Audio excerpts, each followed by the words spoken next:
This is definitely a tough video to film. But I know once this video gets out, I'm gonna be proud of it. Growing up, I was insecure about being Indian. I was insecure of my culture, my skin color, my parents, the way our food and my house smelled, but most of all, just insecure of generally not fitting in with the majority. And I actually know that I'm not the only one. So like growing up, I did always feel insecure as an Indian, and people kind of made you feel like shit about it casually. It's like small comments, like people saying you're pretty for an Indian, or you're really cool for an Indian. Adding that for an Indian part makes me feel like you think my whole race and all of the people that I'm similar to are weird and nerdy and hairy, and that it's just kind of deflecting everything onto my race. So why? Why was being Indian something I was insecure about? Well, honestly, one of the biggest reasons was because of popular media, popular culture. For example, growing up, one of my favorite shows was Phineas and Ferb, and one of the characters in there, Baljeet, was perceived like this. Excuse me, but why are you not studying? It's summer vacation. You know, no school, when teachers aren't around and all you have to worry about are bullies.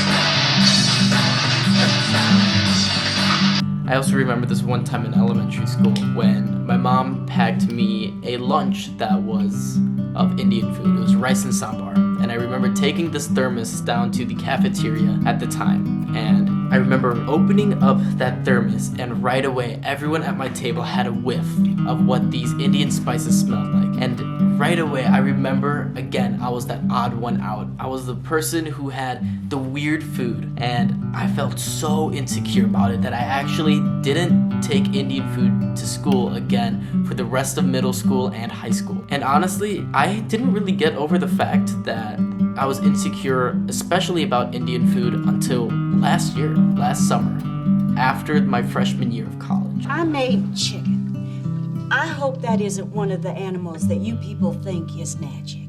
So what's the solution? How do we make future generations of minorities not feel this way?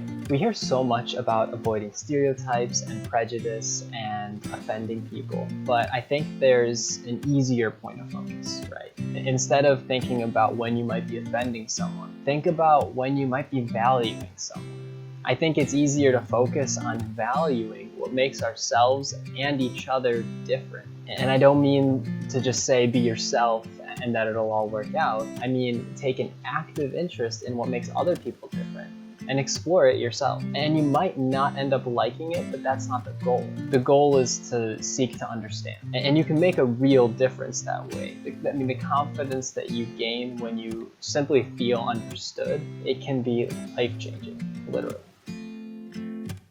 It wasn't until I took a trip to my friend Vince's house in Los Angeles with his family, and they came up to me and said, let's go get Indian food because we genuinely like it. It wasn't until then I truly realized that this isn't something I need to be insecure about, but something I need to embrace. And that's the point. Literally one person. That's all it takes to break other societal perceptions. And for me, that was Vince's family.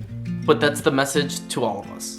If you're Indian or not, the answer is to stay open-minded. Embrace being different, because that's when negative stereotypes are broken. And soon enough, positive representations will be built.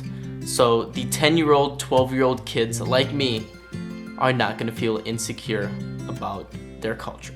As I was saying earlier, my whole life I was super insecure being Indian. But when I went to India and I just saw my culture in real life and in real person, I realized that being Indian and being diverse in any way, it's not my weakness. It's not something I should be ashamed about. It's my superpower, and it makes me me, and it makes me something that's not basic, something that's not like every other person, and it makes me not fit in, which is better than fitting in. And I think it took me to going to college and really being happy with myself and feeling confident in my race and proud of it, where I feel like I'm happy being Indian.